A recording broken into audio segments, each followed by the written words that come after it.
Welcome to Not Milk Never Milk. Subscribe if you're lactose intolerant. In this video, I will explain how to use GD Editor. First, launch the editor from the main menu. You'll see a grid-based workspace. Use your mouse to select objects from the left-hand sidebar and click on the grid to place them. The arrow keys allow you to pan across your level.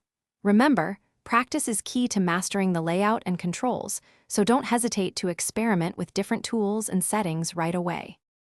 Once you're in the editor, selecting and placing objects is straightforward. Choose an item from the Build tab, then click on the grid to position it.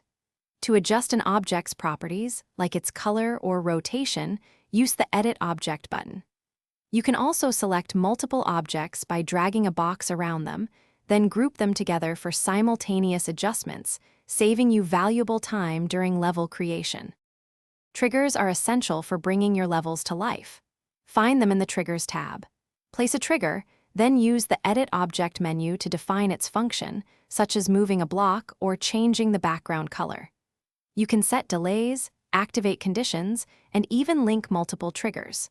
Mastering triggers allows for complex and engaging gameplay sequences, offering endless creative possibilities for your designs.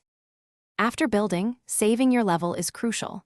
Click the Save icon regularly to secure your work.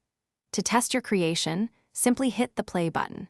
This allows you to experience the level as a player, helping you pinpoint any issues or areas for improvement. Once satisfied, you can upload your level for others to enjoy and provide feedback, contributing to the vibrant GD community. Thanks for watching. If this was helpful, leave a like and consider subscribing. See you next time.